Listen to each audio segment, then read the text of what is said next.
musik yang haram itu bukan gitar dimainkan dengan suara merdu lalu menyampaikan pesan dengan pesan yang baik.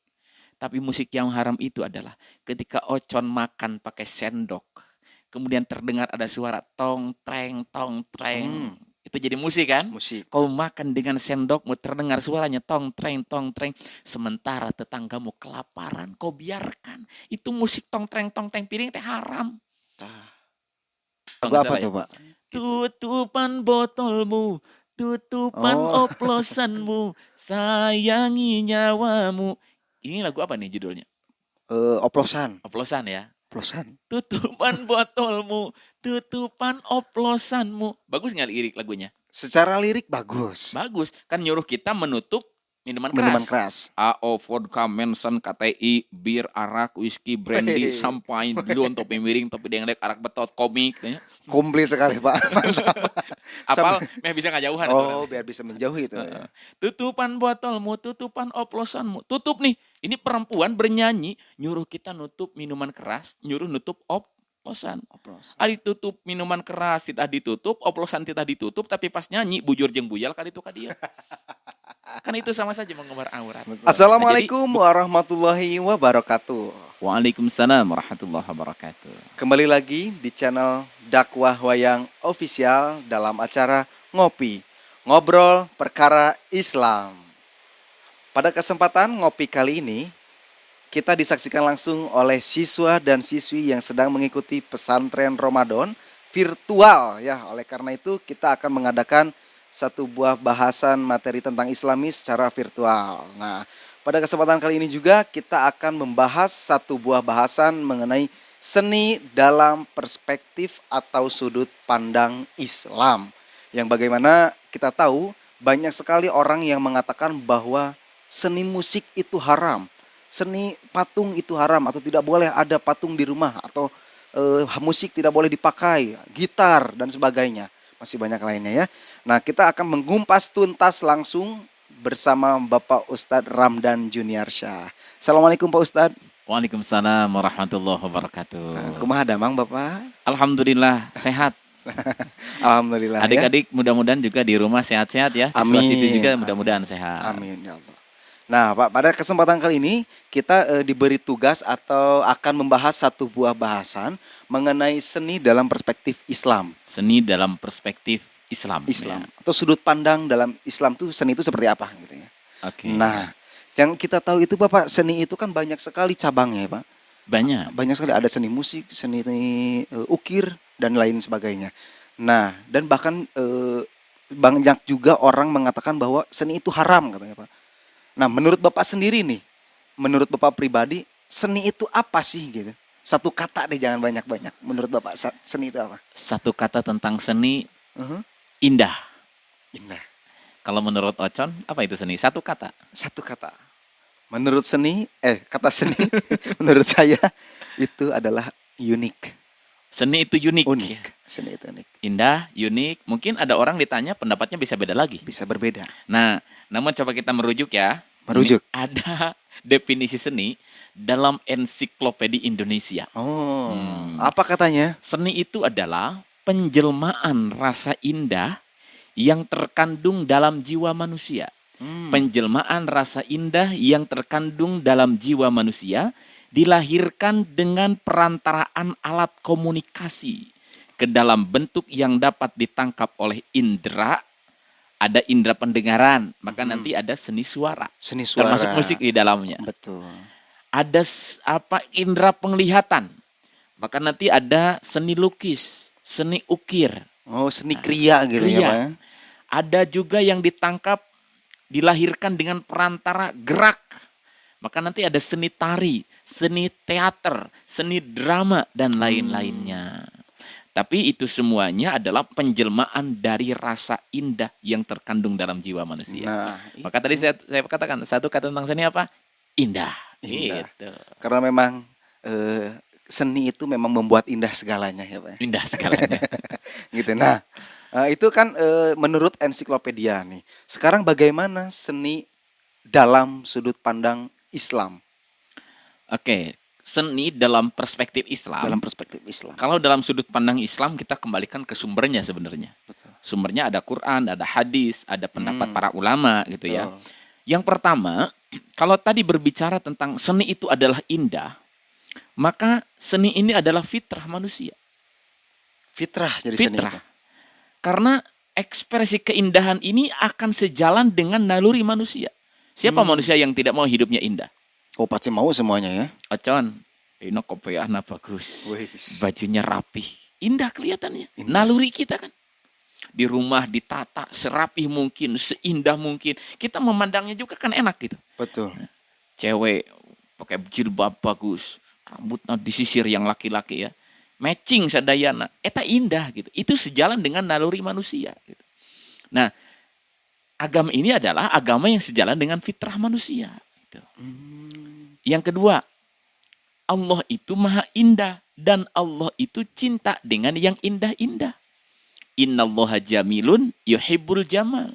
Sesungguhnya Allah itu maha indah dan Allah itu mencintai yang indah-indah. Sekalipun nanti konteks hadis ini sebenarnya bukan berkaitan dengan seni loh. Betul. Ya. Jadi hadis ini dulu ada seorang sahabat yang curhat sama Rasul. Ya Rasul, ini orang ini dia sombong, pakaiannya bagus, sendalnya bagus, apa yang dia pakai bagus. Kata Rasul apa? Kalau sahabatmu ini pakaiannya bagus, sendalnya bagus, itu bukan sombong. Kenapa? Innallaha jamilun yuhibbul jamal. Allah itu maha indah. Allah suka dengan yang indah-indah. Ocon pakai baju bagus, rapi, itu bukan sombong. Allah itu senang dengan yang indah-indah loh gitu. Tapi yang disebut sombong itu ada dua. Dalam hadis ini ya lanjutannya. Batrul haq, menolak kebenaran. Dikasih tahu, yang ngasih taunya anak kecil. Naon mana budak kamari, tah eta sombong. Jadi sombong itu kalau dikasih tahu itu teh benar, tapi karena gengsi, kapiheulaan ku ngewa, kita nolak nasihatnya, itu sombong. Atau yang kedua disebut sombong itu adalah ghamtun nas, ketika kita berpakaian bagus dan kita merendahkan orang lain. Ocon ayeuna make handphone alus, make jam alus, make baju alus. Tiba-tiba Ocon pakai baju bagus, teman Ocon pakai baju juga yang bagus. Ocon mengatakan, "Nyah, apal. Eta mah baju 15 ribuan ti Cimol." Ah, iya PPJ, iya. Nah, itu sombong. Jadi merasa betul, diri betul. lebih dari yang lain ketika kita memakai yang bagus-bagus. Ingin unjuk gitu ya, Pak. Ingin unjuk, Paling- ujub ya. Ujub itu adalah merasa diri hebat. Kalau sombong bukan hanya merasa diri hebat, kita merasa diri hebat dan merendahkan orang lain, itu sombong. Nah, jadi sekali lagi bahwa Allah itu maha indah, Allah cinta dengan yang Indah-indah. indah-indah. Maka ekspresikan keindahan itu. Ya. Buktinya ciptaan Allah itu semua tidak ada yang gagal. Nah, Semua itu, indah semua ciptaan. ciptaan Allah itu indah. Betul, betul. Makanya nanti seni dalam perspektif Islam itu selain Allah itu maha indah, Allah cinta dengan keindahan, keindahan Allah pun tertunjuk atau nampak dalam ciptaannya. Betul sekali. Satu, ada yang disebut dengan ayat kauliyah. Dua, ada yang disebut dengan ayat kauniyah. Semua tanda kekuasaan ini indah. Tahu ayat kauliyah nggak? Ayat yang berasal dari Quran pun. Iya betul. Ayat kauliyah itu adalah firman Allah, Firman Al-Quran. Bukankah Al-Quran ini indah? Coba lihat. Buka dari sisi sastranya. Bukankah banyak sastra-sastra, kaidah-kaidah sastra yang lahir dari Al-Quran. Sastra Arab maksudnya. Bahasa Al-Quran itu indah sekali. Qul huwallahu ahad, Allahus somad, lam yalid wa lam yulad wa lam yakul lahu kufuwan ahad. Ad. Betul Qul sekali. a'udzu birabbin nas, malikin nas, ilahin nas, min syarril waswasil khannas, alladzi waswisu fi sudurin nas, minal jinnati wan nas. As. Indah. Indah sekali. Bukan hanya indah, tapi bermakna. Bermakna. Karena jadi petunjuk kan. Ini ayat kauliyah ini indah. Belum lagi ayat kauniyah, alam semesta yang luar biasa indah. Bahkan ketika baca Quran, Ocon baca Quran, Nabi menyarankan zayyinul Quran bi aswatikum. Hiasi Quran dengan suaramu yang indah. Dengan suaramu yang bagus. Jadi maca Quran teh can aya laguna gitu. Aya lagamna. Aya lagamna. Lagamna. Coba Ocon kalau baca Quran lagamna naon eta? Duh, kan lagam naon ya? Kadang-kadang ditanya, kamu lagam apa baca Quran? Lagam saka. Saka daek, saka hayang, saka ingat. Padahal baca Quran itu ada lagamnya loh. Ada bayati, ada sobahi, jazika, ziharka. Itu kan banyak itu Banyak lagamnya. sekali, ya, benar. Nah itu adalah seni membaca Al-Quran. Al-Quran. Nah belum lagi kesininya, bahwa seni itu juga dipakai oleh para ulama dalam menyebarkan Islam. Oh iya. Coba para ulama dulu itu kalau nulis kitab itu seringkali menyisipkan nazom-nazom, seringkali menyisipkan nasyid-nasyid, Syair. syair-syair. Sok aina aya kitab Nahwu Sorof. Ya, ada kitab Alfiyah, ada kitab Imriti, ada kitab Yaqulu. Itu banyak yang menggunakan Syair. nazoman Nazom. atau syair gitu. Bukankah itu keindahan? Luar biasa kan gitu. Jadi sekarang itu banyak sekali Pak para pendakwah juga yang membawakan syair-syair itu ketika berdakwah itu banyak sekali. Kalau di Bandung tuh ada Kiai Haji Jujun Junaidi Pak. Nah itu kan dia suka sambil nyanyi gitu Sambil kan. nyanyi itu selingan ya. Selingan. Nah, Jadi itu kan metode lah. metode. Jadi kayak memperindah dalam berdakwah gitu kan. Terus ada juga penyiar atau penyair siapa? Penyair ya yang dulu yang mungkin kita juga semua sudah pada tahu lah syairnya. Yang ilahilas tulil firdaus. Itu Abu Nawas. Abu Nawas ya. Ilahi lastu lil firdausi ahlan wala aqwa 'alan naril jahimi. Ini munajat Abu Nawas indah kepada Rabbnya. Ilahi wahai Tuhanku lastu lil firdausi ahla. Aku tidak pantas kalau harus masuk ke surgamu. Wala aqwa 'alan naril jahimi. Tapi aku tidak kuat kalau harus masuk ke neraka. Masuk ke neraka teu kuat, ai ka surga teu pantas. Fahabli taubatan waghfir zunubi. Maka Abu Nawas memohon kepada Allah untuk meminta ampunannya. Banyak sekali para sufi pun bermunajat dengan bahasa cinta. Gitu. Dengan seni syairnya yang begitu indah. Nah, dari situ juga kita sudah bisa mengambil kesimpulan lah bahwa seni syair itu, seni musik itu tidak sepenuhnya haram gitu ya Pak Ustadz ya. Dan banyak dipakai oleh para ulama dalam Banyak. menyebarkan Islam, dalam menyampaikan ilmu pengetahuan. Nah, gitu. itu. Selebihnya Pak kan ada musik musik itu ada apanya namanya? Alat-alatnya gitu Pak. Gitar, Aya gitar, aya drum, drum, bagaimana sih? apalagi ya piano, keyboard, nah, suling gitu kan. suling. Nah itu gimana? Soalnya saya pernah dengar juga tuh yang mengatakan bahwa alat musik ini tuh haram, alat musik itu haram. Nah itu. Jadi sebenarnya gimana Pak? Oke, alat musik itu haram kalau gitarnya dimakan sama ocon. Dileg-leg orang haram eta. Gini, Con ada sesuatu pernyataan yang jadi pelajaran sangat penting bagi kita. Kalau tidak salah ini pernyataan dari Jalaluddin Rumi gitu ya. Musik yang haram itu bukan gitar dimainkan dengan suara merdu lalu menyampaikan pesan dengan pesan yang baik. Tapi musik yang haram itu adalah ketika ocon makan pakai sendok, kemudian terdengar ada suara tong treng. Itu jadi musik kan? Musik. Kau makan dengan sendokmu terdengar suaranya tong treng. Sementara tetanggamu kelaparan, kau biarkan. Itu musik tong treng piring teh haram. Gitu. Menarik itu. Keren sih bener. Kamu bari jeung makan teh. Nah, eta beatbox eta akapela orang makan bari capek terdengar tetangga kita biarkan kelaparan, itulah musik yang haram. Itu musik Kau haram. biarkan tetanggamu kelaparan sementara kau tong treng terdengar suara sendokmu, itu seperti musik yang membuat orang lain ketap-ketap gitu. Itu Nah, musik yang sebenarnya haram tuh yang di sana maksudnya. Oke, gitu. tapi di samping itu memang para ulama bersilang pendapat terkait apakah musik ini haram atau tidak. Ada yang mengharamkan, gak boleh gitu ya. Nah, itu silakan saja. Mungkin mereka berikhtiar, mereka berhati-hati karena berdalil bahwa musik itu takut membawa kelalaian, membawa mereka lupa dari Allah Subhanahu wa taala. Jadi hati-hati sekali. Ya silakan, itu satu pendapat lah. Kita hormati pendapat Betul. itu. Tapi di samping itu, mari kita sedikit runut ke sejarah. Sejarah. Kangjeng Nabi Muhammad SAW pernah satu ketika hijrah dari Mekah ke Madinah. Saat itu namanya bukan Madinah tapi Yasrib. Yasrib. Orang-orang Madinah, orang-orang Yasrib itu menyambut kedatangan Nabi bukankah dengan tabuhan alat pukul? Lalu mereka menyenandungkan satu syair menyambut kedatangan Nabi. Hafal nggak syairnya? Yang pola al-badru alaina dung tak gitu ya. Min saniyatil wada'. Itu kan dengan tabuhan rebana ya Pak. Kalau sekarang membuat rebana, kemudian ada lagi apa sekarang namanya? Ada marawis, ada hadroh lah, banyak lah ya. Ragamnya. Tala'al badru alaina min thaniyatil wada' wajaba syukru alaina mad'a lillahi da'. Nabi disambut, mereka tabur rebana dengan menyandungkan syair itu. Pertanyaannya, apakah saat itu Nabi minta disambut dengan tabuhan itu dan dengan syair itu? Tidak. Tidak. Ketika Nabi datang disambut lalu Nabi katakan tidak boleh, ini haram, tinggalkan?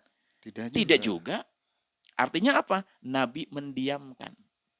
Maka nanti Hmm. dalam hadis itu ada hadis kauli. Hadis kauli itu adalah Nabi bersabda Yang ya, dilisankan oleh dilisankan Rasul. oleh Rasul. Nah itu namanya hadis kauli. Ya. Hmm. Ada hadis fi'li. Nabi berbuat, dilihat oleh para sahabat, lalu diikuti. Contoh. Nabi jadi contoh, ya. Kemudian para sahabat mengikuti. Mengikuti. Itu namanya fi'li. Ada juga hadis takriri. Takriri itu Nabi mendiamkan. Kayak barusan, ya. Nabi nyuruh tidak. Orang Ansor di Madinah ini menyambut Nabi dengan rebana, nyuruh tidak. Kemudian Nabi ngelarang pun tidak, tapi Nabi mendiamkan, namanya takriri. Nah, sesuatu yang didiamkan oleh Nabi, Nabi nyuruh tidak, Nabi ngelarang tidak, maka itu hukumnya boleh. Jadi silakan, mau tabur rebana, kemudian mau menyenandungkan syair-syair, silakan, boleh, tapi dalam batasan. Karena Nabi menyuruh pun tidak, melarang pun tidak. Silakan, tapi dalam batasan. Nah, kemudian ada juga perempuan.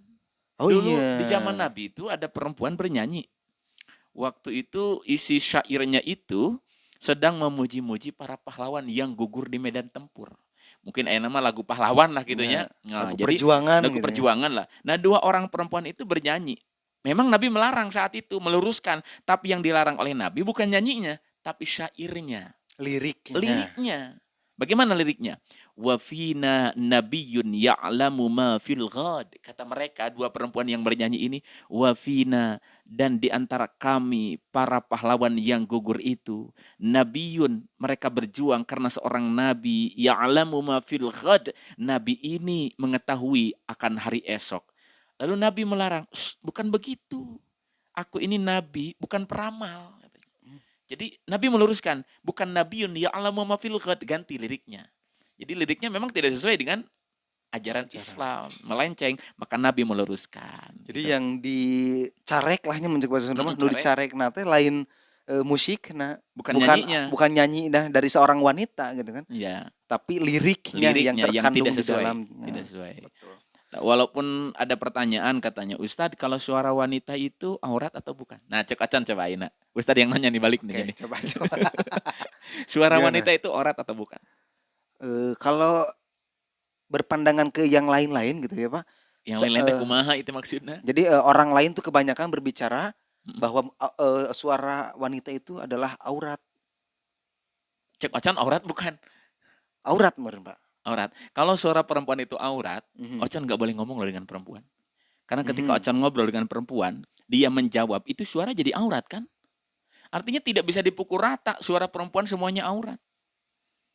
Disebut suara perempuan itu aurat, kalau ketika perempuan itu bernyanyi, suaranya mendayu-dayu, mendesah-desah, bermanja-manja, yang membuat hasrat laki-laki jadi on gitu tah. Eta kakarak aurat gitu. Jadi kalau dia bernyanyi suaranya bagus, penyampaian pesannya bagus, sehingga isi lagunya tersampaikan dengan bagus, itu mah bukan aurat itu. Silakan aja bernyanyi, tapi ingat suaranya jangan mendayu-dayu, mendesah-desah, bermanja-manja, itu baru aurat disebutnya. Perempuan ngaji Quran suaranya bagus, merinding saya. Itu keren itu, bisa masuk langsung nanti ke hati gitu. Maknanya maksudnya gitu. Kirain perempuannya. Kan itu bisa jadi cinta itu kan bukan hanya pandangan pertama, ada yang cinta dari pendengaran pertama. Iya. Jadi itu ya kesimpulan dari aurat seorang wanita itu tidak semesta-mesta dari suaranya langsung keluar itu disebut aurat. Tapi tergantung dulu suaranya itu macamnya seperti apa gitu kan. Gitu. Apakah mendayu-dayu atau mendesah-desah dan sebagainya. Nah, itu baru yang dikatakan aurat itu yang mengundang syahwat mungkin ya Bapak mengundang syahwat. Yang mengundang syahwat daripada pria. Nah, tapi ada catatan lagi, Con. Yang tadi tambahan sedikit ya. Jadi apakah musik itu boleh atau tidak, haram atau tidak? Kan tadi Nabi menyuruh tidak, Nabi pun mengharamkan tidak. Tidak, berarti boleh dalam batasan ya. Batasan. Nah, pertanyaannya batasannya apa gitu kan? Oh ya. Pertanyaannya batasannya apa? Satu, pertanyaan batasannya itu apa? Adalah pakai pertanyaan lagi. Apa yang dinyanyikan? 2, siapa yang bernyanyi? 3, bagaimana ia bernyanyi? 4, untuk apa ia bernyanyi? 5, kapan dia bernyanyi? Setidaknya 5 pertanyaan ini akan menentukan bahwa ini musik, ini lagu haram atau tidak. 1, apa yang dinyanyikan? Berarti berkaitan dengan apa? Lirik, Lirik, syair. syair. Apa yang dinyanyikan? Apakah isi lagunya ini berbau mesum, berbau kemaksiatan, atau menyesatkan? Kan ada lagu pemuja setan tuh, Con. Satanik, no, disebut. Satanik. Memuja setan kan ada. Ada. Itu mah geus puguh kan, haramna teu meunang. Nu lambangnya teh 666. Meureun eta teh apal. Katanya saya Iya, juga katanya gitu ya. itu juga. Ada juga lagu misalkan yang tadi 2 perempuan itu ya, yang mengatakan bahwa Nabi ini bisa tahu masa depan. Itu kan diluruskan liriknya oleh Nabi langsung gitu. Nah, makanya 1, perhatikan liriknya. Yang kedua, bukan hanya apa, tapi siapa yang menyanyikan. Bagaimana dia bernyanyi ini, penyanyi ini bagaimana. Jangan sampai isi lirik lagunya bagus, tapi pakaian penyanyinya justru membuka aurat, menimbulkan syahwat gitu. Kan aya lagu dulu kalau tidak salah, lagu ini lagu dangdut genrenya atau lagu pop ya? Dangdut kalau Lagu nggak apa salah ya. tuh, Pak? Tutupan botolmu, tutupan Oh. oplosanmu, sayangi nyawamu. Ini lagu apa nih judulnya?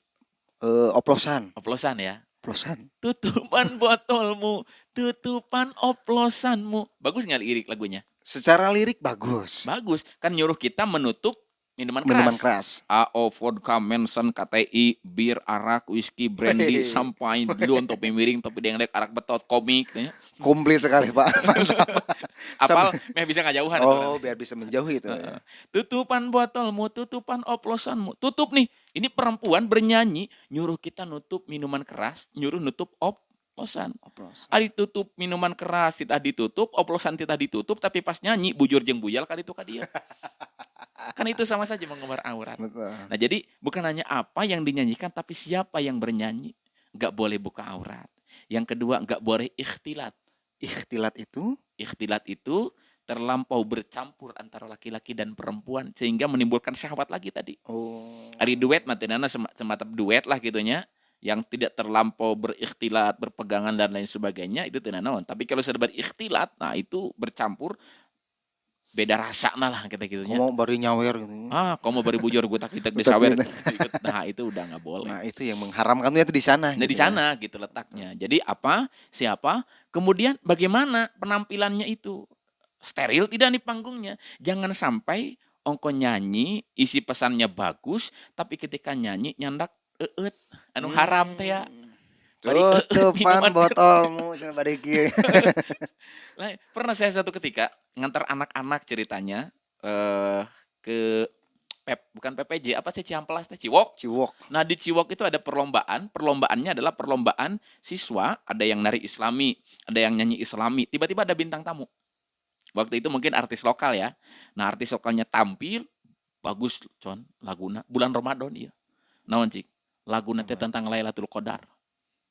Marga satwa tak berbunyi. Wah, saya sampai merinding. Inilah malam 1000 bulan. Nah, biasanya kan artis sebelum naik ke panggung suka di backstage dulu ya. Betul. Eta mah dan nuju di backstage bari udud. Padahal bulan Ramadan. Bulan Ramadan bari udut. Bari udud. Jeung sore-sore masalahna malin beuting gitu.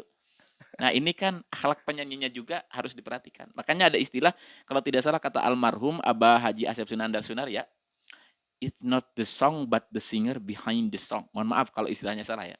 It's not the gun but the man behind the gun. Yang jadi masalah itu bukan hanya nyanyiannya, tapi akhlak penyanyinya pun kudu bagus gitu. Jadi bukan hanya tampil di panggungnya bagus, tapi di luar itu akhlak seorang penampil itu pun harus bagus. Harus sesuai dengan Harus apa sesuai yang dibawakan. dengan apa yang mungkin ya, Pak. dibawakan gitu. Nah, jadi semua hukum haram atau tidak itu tergantung yang tadi Bapak. Iya, Bahas. masih ada lagi. Masih ada? Ada. Apalagi tuh, Pak? Apa berarti isi lagu lirik ya. Betul. Kemudian siapa berarti yang membawakannya bagaimana. Kemudian bagaimana berarti bagaimana sih penampilannya ketika berpenampilan. Apakah sesuai, apakah di sekitarnya itu ada perkara haram atau tidak. Kan itu bisa menentukan hukum nanti. Kemudian yang keempat, untuk apa dinyanyikan. Ini bisa jadi hukum lah, Con. Apakah dia bernyanyi itu semata-mata hanya untuk keindahan? Atau dia bernyanyi itu untuk mendekatkan orang supaya ingat pada Allah? Atau dia bernyanyi justru bebas saja? Ini yang disebutkan oleh Profesor Tafsir dengan pergeseran nilai seni. Nah, saya sampaikan pada adik-adik semuanya bahwa dulu seni itu ditampilkan disebutnya art for God. Seni untuk Tuhan. Seni untuk Tuhan. Ada orang nari tarian sufi. Itu kan dia mempersembahkan diri. Ada simbol-simbolnya. Simbol ketauhidan. Dia nariknya di situ aja tapi muter. Tandanya dia menuju hidup ini muter kemana-mana silakan. Tapi satu tujuan ya Allah. Ada tari saman, ada tari sedati itu kan. Yang liriknya aja bagus gitu.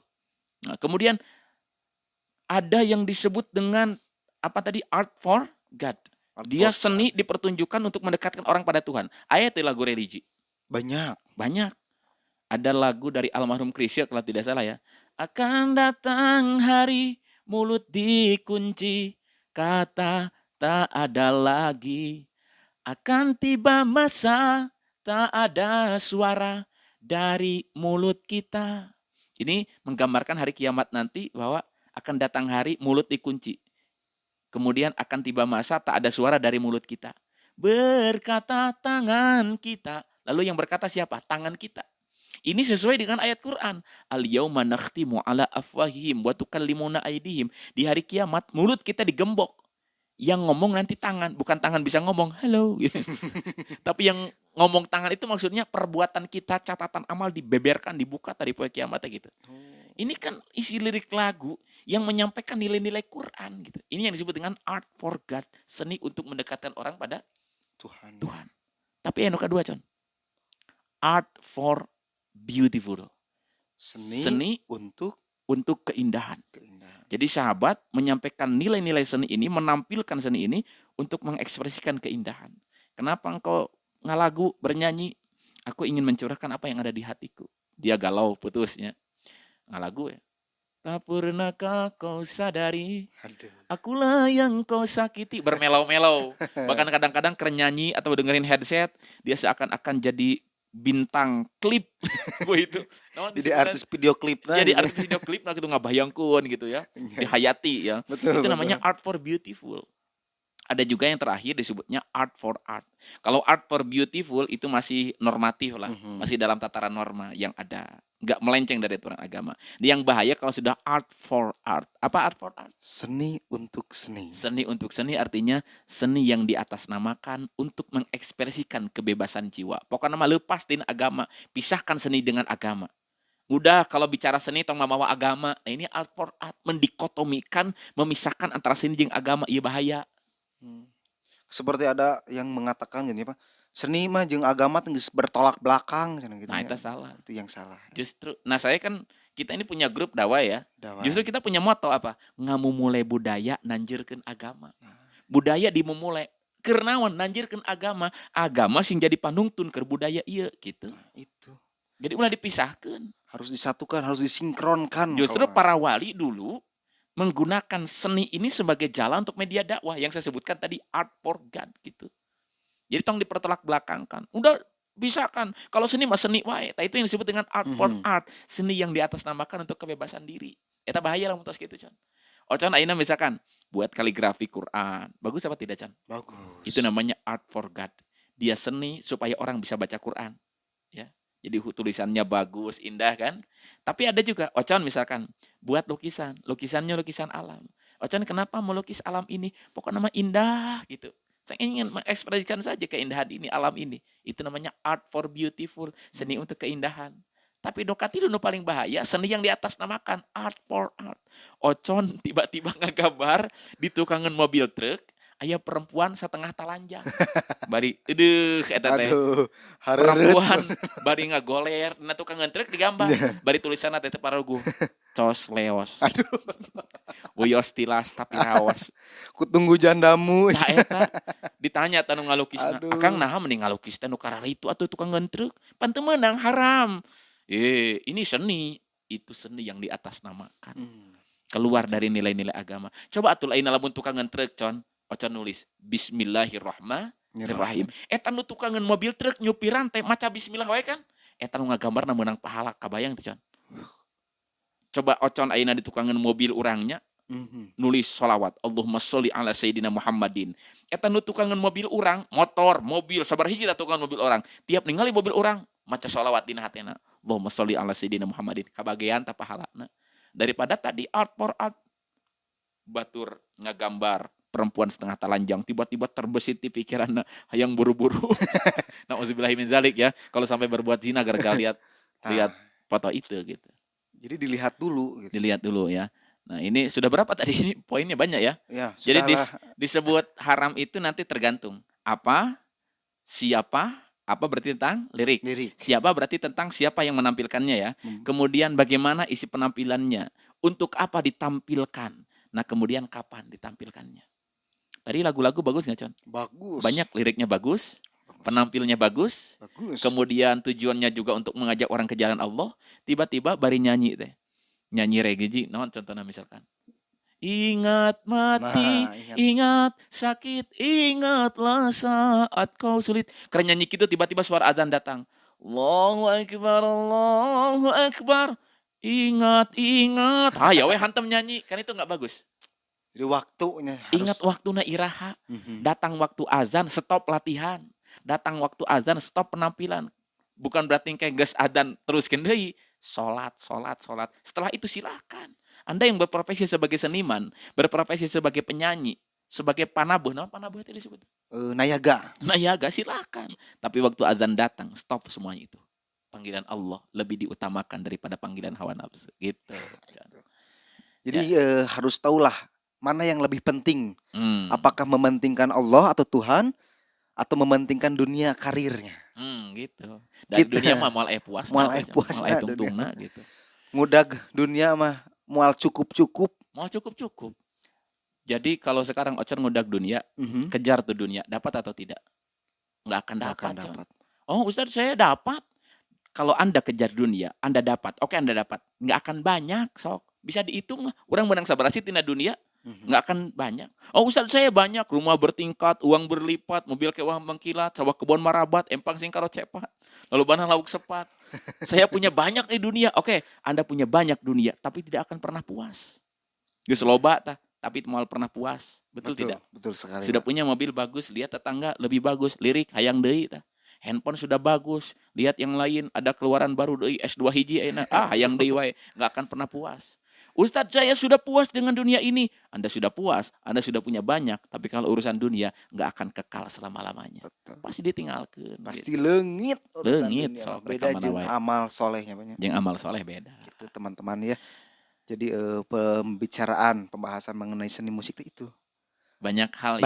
Banyak jadi unsur. Pertimbangan. Jadi banyak pertimbangan sekali. Mana boleh, mana tidak boleh. Gitu. Nah, tadi kan itu penjelasan mengenai seni musik. Sedangkan di seni itu tidak hanya musik saja. Ada juga seni rupa. Contohnya seni rupa itu ada seni kriya, ukir. Yang kesana jadi seni patung.